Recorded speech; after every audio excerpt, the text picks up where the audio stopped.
Ces images proviennent de Foxconn, le principal sous-traitant d'Apple en Chine. Nous commençons notre enquête à Shenzhen, au sud de la Chine. C'est là que Foxconn a implanté ses usines. Aujourd'hui, avec 1 400 000 personnes, c'est le premier employeur privé de Chine. Nous avons décidé de faire embaucher 2 personnes qui acceptent de prendre ce risque. Rapporter des images de l'usine historique de l'entreprise. Voici leurs premières images. L'intérieur ressemble à une ville. Sur plusieurs hectares, les ateliers de fabrication, où sont assemblés des produits Apple, mais aussi certains gadgets de Hewlett-Packard et Amazon. Il y a aussi ces immenses dortoirs.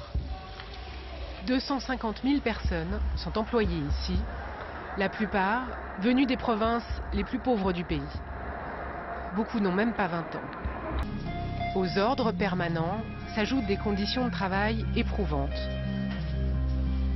Dès les premiers jours, ils seront affectés au travail de nuit sur les lignes du contrôle qualité des iPads, dont la production ne s'arrête jamais. Jour et nuit, les milliers de salariés se relaient au vestiaire. Dans ces casiers, ils doivent déposer pour raison de sécurité tout objet métallique. Impossible de filmer plus loin. À l'intérieur, il fait un froid glacial. On n'a pas le droit d'avoir de montre avec nous. Et il n'y a pas d'horloge dans l'atelier. Le temps ne passe pas, c'est désespérant.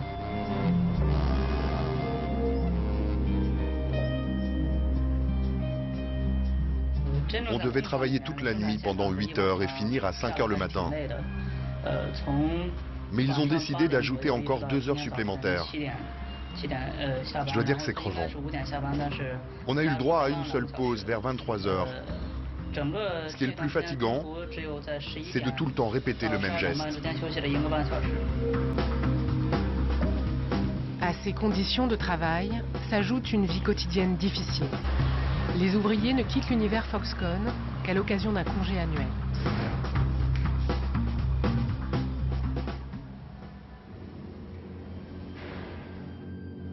Le reste du temps, ils vivent dans ces immeubles anonymes. Les ouvriers sont logés à 8 par chambre. Des couchages sommaires qui ne permettent aucune intimité.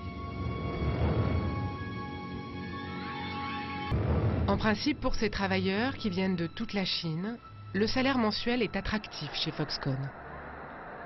Il est de 220 €, un peu au-dessus du minimum légal à Shenzhen, mais beaucoup plus que dans les provinces dont sont originaires ces ouvriers.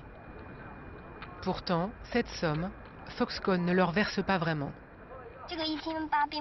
On t'annonce un salaire de 220 €, mais en réalité ce n'est pas ce que tu touches, parce qu'ils enlèvent 14 € pour les charges et le dortoir. Ils prennent 50 € pour les repas et tu payes ton badge en plus. Et à cela, tu rajoutes le prix des assurances. Pour qu'il leur reste de quoi envoyer de l'argent à leur famille, les ouvriers sont contraints de multiplier les heures supplémentaires. Si on ne fait pas d'heures supplémentaires, on ne gagnera rien du tout. Ici, à Shenzhen, en 5 mois, 14 ouvriers ont mis fin à leur jour il y a 2 ans. Certains en se jetant du haut de leur dortoir.